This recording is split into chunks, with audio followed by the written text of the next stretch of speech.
We are in a dark and dangerous place in America tonight where politics is driving our system of justice instead of Lady Justice being blind to politics. The story of Lieutenant General Michael Flynn is at that intersection of justice and politics, but in the end is so much bigger than politics. Whether you're left, right, agnostic, or indifferent, at its core, this is a story of injustice. It involves the usual players, protagonist, antagonist, big players and bit players. We pretty much know the who, what, where, when, and how. The fundamental question: on January 24, 2017, was Michael Flynn treated as per the rules like any other FBI target? The answer? A resounding no. He was treated differently, which brings us to the question, why? The answer to why brings us to an unsettling place, foreign to all of us who have spent our careers revering the American system of justice. It is that system of justice that distinguishes us from other countries. We are fair. We strive to achieve justice for all. No one is above our law, and no one is beneath it. It's why people clamor to come here, legally and illegally. As strong as the Statue of Liberty is in the harbor in New York, so also is a symbol of blind Lady Justice in courtrooms across this great nation.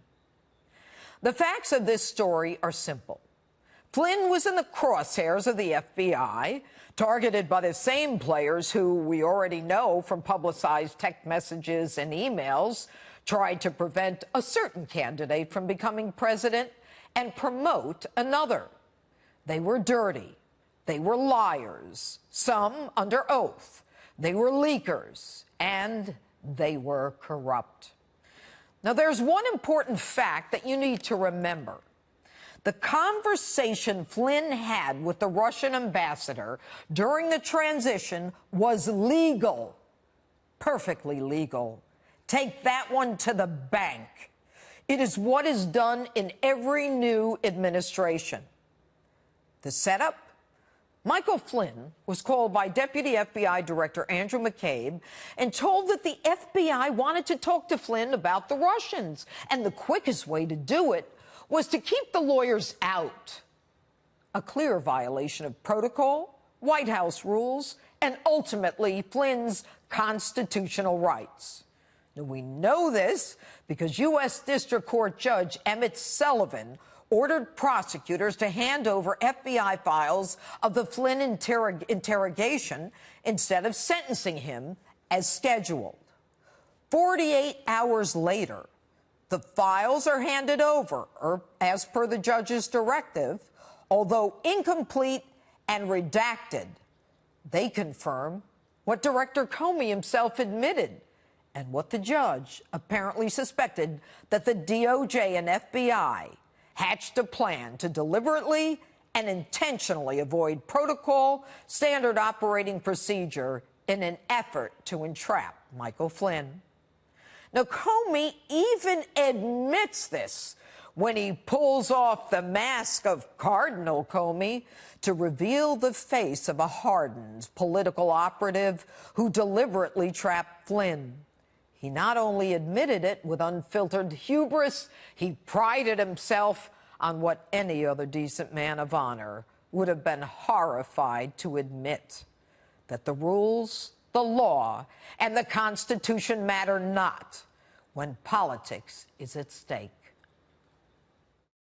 Something I probably wouldn't have done or maybe gotten away with in a more organized investigation, a more organized administration, in the George W. Bush administration, for example, or the Obama administration. Something you wouldn't have gotten away with in any other administration?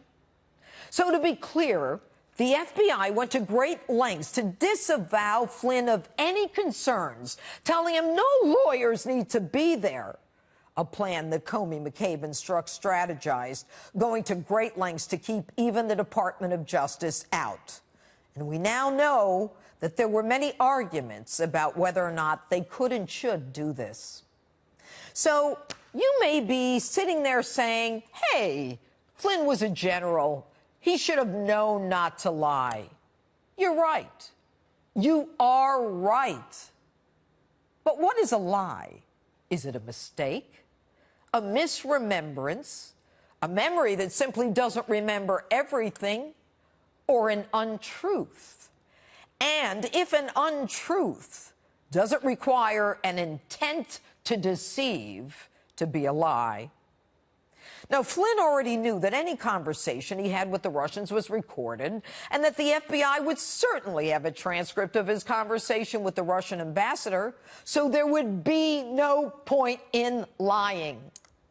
Even more compelling, Agent Strzok and the other FBI agent who interviewed Flynn say he did not lie. Quote, both had the impression at the time that Flynn was not lying and did not think he was lying. They even said he was unguarded and friendly. The notes further described that Flynn did not give any indication of deception. Curious, however, is the failure of the FBI and the special counsel to provide the FBI's 302 of Flynn to Judge Sullivan. So how does the FBI file a false statement charge when the FBI thought it was no lie? And you're probably asking yourself, why would Flynn even plead guilty to lying when he wasn't lying? The answer? Flynn, based on his record of 33 years as a decorated military man, is an honorable man who may have realized when he saw the transcript that what he said was not consistent with the transcript. Or maybe he pled guilty because he ran out of money to defend himself, even having to sell his house to survive. Or maybe to save his son, also in the crosshairs of these people. And for those of you who think the FBI was just trying to get to the truth, you're wrong.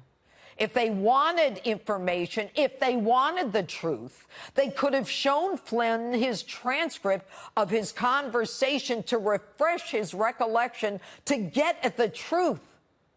But no, they didn't want the truth. They wanted to take down a bit player to get to the big player. On Tuesdays, the parties will appear again before Judge Emmett Sullivan, a jurist unafraid of the swamp, a judge who has a track record of calling out prosecutorial misconduct, a man who does not tolerate injustice or abuse of power. Judge Sullivan can throw out this guilty plea if he concludes the FBI intentionally interfered with their target, Flynn's constitutional right to counsel. The story of Michael Flynn continues on Tuesday.